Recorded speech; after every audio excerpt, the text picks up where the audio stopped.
पहली बात, ये कोई कार्रवाई नहीं की गई है एसीबी की तरफ से। ये कार्रवाई की गई है प्रधानमंत्री नरेंद्र मोदी जी और भारतीय जनता पार्टी की तरफ से।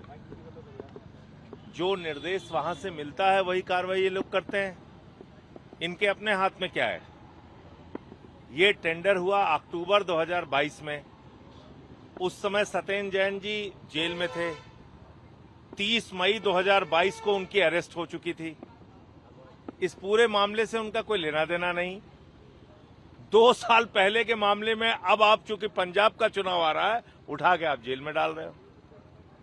तो ये तो साफ तौर पे दिख रहा है ना भाई, पार्टियों को तोड़ना, एमएलए खरीद फरोख्त करना, सांसदों को खरीद फरोख्त करना, जिस राज्य में चुनाव है वहां पे एजेंसियों का जमकर दुरुपयोग करके गिरफ्तारियां करना नेताओं की। यही काम इन्होंने दिल्ली में किया था। केजरीवाल जी को अरेस्ट किया, मनीष सिसोदिया जी को अरेस्ट किया, सत्येंद्र जैन को उस वक्त भी अरेस्ट किया, मुझे अरेस्ट किया। अभी पंजाब का चुनाव है तो वहां के सहप्रभारी हैं सत्येंद्र जैन, वहां संगठन का काम कर रहे थे, लगे हुए थे, उठा के उनको अंदर किया। तो कुल मिलाकर इस तरह से मतलब मैं तो कई बार प्रधानमंत्री जी को कह चुका हूं कि अगर विपक्ष को लेके इतना आपके मन में गुस्सा है तो हम लोगों को किसी चौराहे पे खड़ा करके गोली मरवा दीजिए।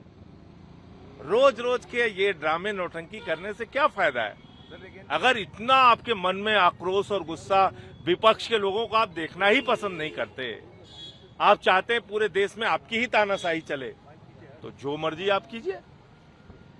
पंजाब चुनाव में गिरफ्तारी से कोई आम आदमी पार्टी पर असर पड़ेगा सर आपकी चुनावी रणनीति? देखिए, पहली चीज तो पंजाब का चुनाव जो होने जा रहा है वहां पर भगवंत मान जी की सरकार ने जो काम किया है, शिक्षा के क्षेत्र में फ्री बिजली देके, बुजुर्गों को तीर्थ यात्रा की सुविधा देके, 10 लाख रुपए तक का मेडिकल का इलाज मुफ्त में देके, वहां पर जो नहरों में 30-30 साल से पानी नहीं आ रहा था, पानी पहुंचाने का काम किया है, सरकारी नौकरियां देने का काम किया है। उन कामों के आधार पे 300 यूनिट बिजली फ्री देने का, इन कामों के आधार पे जनता वहां पे वोट देगी। और महिलाओं के खाते में जो 1000 रुपए और 1500 रुपए दिए, इन मुद्दों पे वहां वोट पड़ रहा है। बीजेपी बुरी तरीके से हारेगी और उसी हार की बौखलाहट के कारण ये सब कुछ किया जा रहा है। मैं तो इतना ही कहूंगा।